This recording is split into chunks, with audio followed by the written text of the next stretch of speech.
உயிர்க்கோளம்.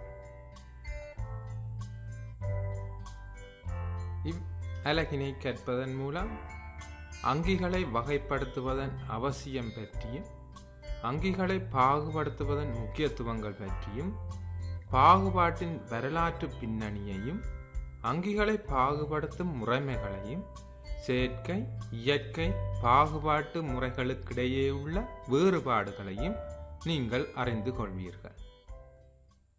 அங்கிகளின் பாகுபாடு. உயிர் பல்வகமை மிகவும் பாரியதொன்றாகும். பாகுபாடு என்பது இயற்கையான ஒரு நியதி அல்ல, மனிதனால் ஏற்படுத்தப்பட்டதொன்றாகும். ஆயினும் அங்கிகளை பற்றி சுலபமான ஒரு பொதுவான விளக்கத்தினை பெறுவதற்கு பாகுபாடு உதவுகின்றது. தன்னை சூழவுள்ள பொருட்களையும் தனது அனுபவங்களையும் வகைப்படுத்துவது மனிதனின் இயற்கையான இயல்பு ஆகும். புவி 5 பில்லியன் ஆண்டுகளுக்கு முன் தோன்றியதாக கருதப்படுகின்றது. புவியில் அங்கிகள் 3.6 பில்லியன் ஆண்டுகளுக்கு முன்னர் தோற்றம் பெற்றதாக கருதப்படுகின்றது. புவியில் தற்போது 8.7 மில்லியன் அங்கி இனங்கள் வாழ்கின்றன. எனவே அங்கிகளை யாதேனும் ஒரு முறையின் கீழ் வகைப்படுத்துவதன் மூலம் கற்றல் இலகுவாக்கப்படுகின்றது. பொது இயல்புகளுக்கேற்ப அங்கிகளை கூட்டங்களாக வகைப்படுத்தல் அங்கிகளின் பாகுபாடு என அழைக்கப்படுகின்றது. அங்கிகளை பாகுபடுத்துவதன் முக்கியத்துவங்கள். அங்கிகள் தொடர்பான கற்றல் இலகுவாக்கப்படுகின்றது. பெயரிடப்பட்ட அங்கியொன்றின் சிறப்பியல்புகளை இனங்காண்பது இலகுவாகின்றது. சில அங்கிகளை பற்றி கற்பதன் மூலம் முழு உயிருலகம் பற்றியதுமான அறிவினை பெற்றுக்கொள்ளக்கூடியதாக இருக்கும்.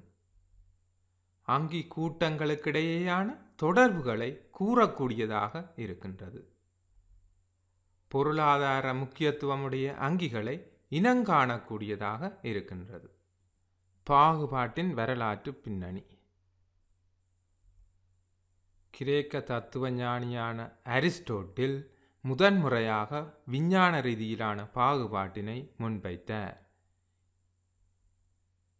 இவர் கிமு காலத்தில் வாழ்ந்த ஒருவராவர். இவரை உயிரியலின் தந்தை எனவும் அழைக்கலாம். ஸ்வீடன் நாட்டு இயற்கை விஞ்ஞானியான கரோலஸ் இலினியஸ் என்பவர் சிஸ்டீமா நேச்சர் எனும் தனது நூலில் 4200 விலங்கு இனங்களை பாகுபடுத்தினார்.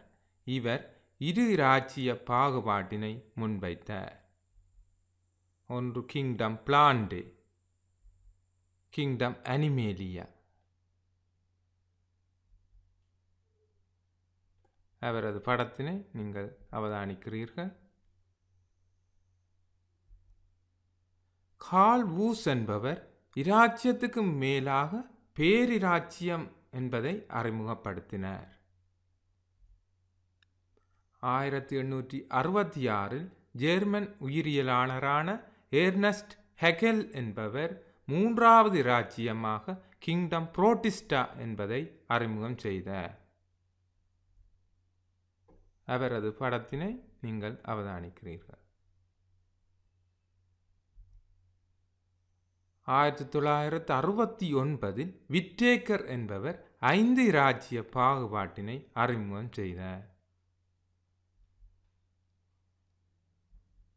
Kingdom Monera, kingdom Protista, kingdom Fungi, kingdom Plantae, kingdom Animalia.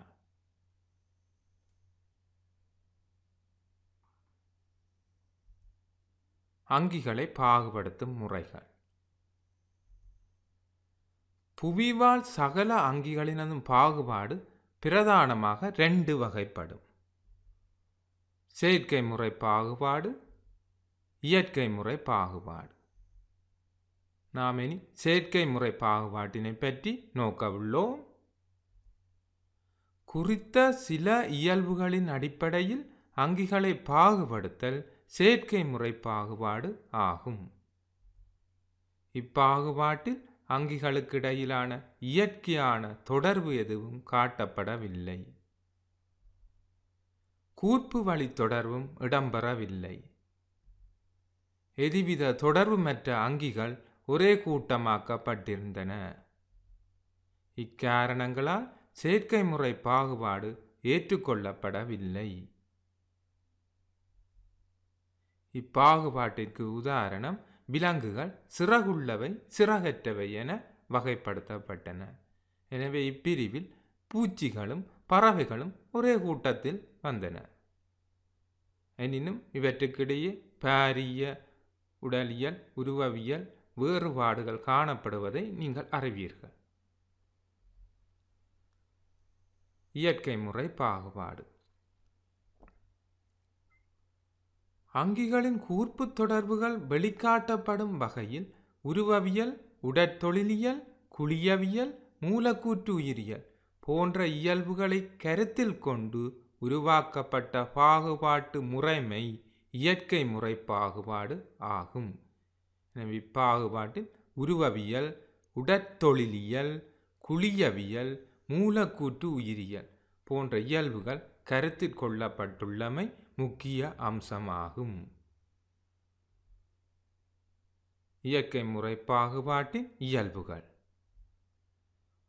ஒரே இனத்தைச் சேர்ந்த அங்கிகளிடையான இயற்கையான தொடர்பு வெளிக்காட்டப்படும். வெவ்வேறு அங்கிகளிடையேயான கூர்ப்பு ரீதியான தொடர்புகளை விளக்கும். பாகுபாட்டின் ஒழுங்கமைப்பு மட்டங்கள். இனம் ஸ்பீசிஸ், சாதி ஜீனஸ், குடும்பம் ஃபேமிலி, வர்ணம் ஓர்டர், வகுப்பு கிளாஸ், கணம் பைலம், இராச்சியம் கிங்டம், பேரிராச்சியம் டொமைன். இனங்கள் பல சேர்ந்து சாதியும் பல சாதிகள் சேர்ந்து குடும்பமும் பல குடும்பங்கள் சேர்ந்து வர்ணமும் பல வர்ணங்கள் சேர்ந்து வகுப்புகளையும் வகுப்புகள் பல சேர்ந்து கணத்தினையும் பல கணங்கள் இராச்சியத்தினையும் பல இராச்சிய பேரராச்சியங்களையும் உருவாக்குகின்றது. இதுவே பாகுபாட்டின் ஒழுங்கமைப்பு மட்டமாகும்.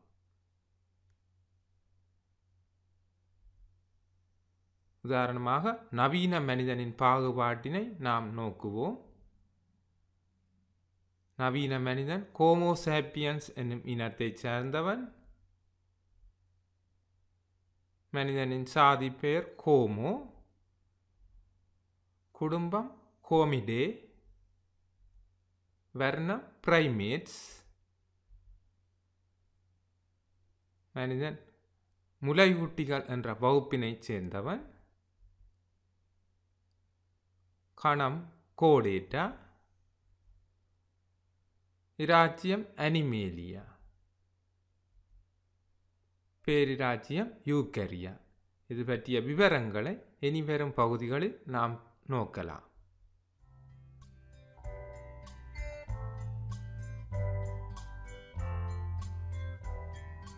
பொழிப்பு. அங்கிகளை பாகுபடுத்துவதனால் கற்றல் இலகுபடுத்தப்படுகின்றது. அங்கிகளை பாகுபடுத்தல் இரண்டு வகைப்படும். ஒன்று செயற்கை முறை பாகுபாடு, இரண்டு இயற்கை முறை பாகுபாடு.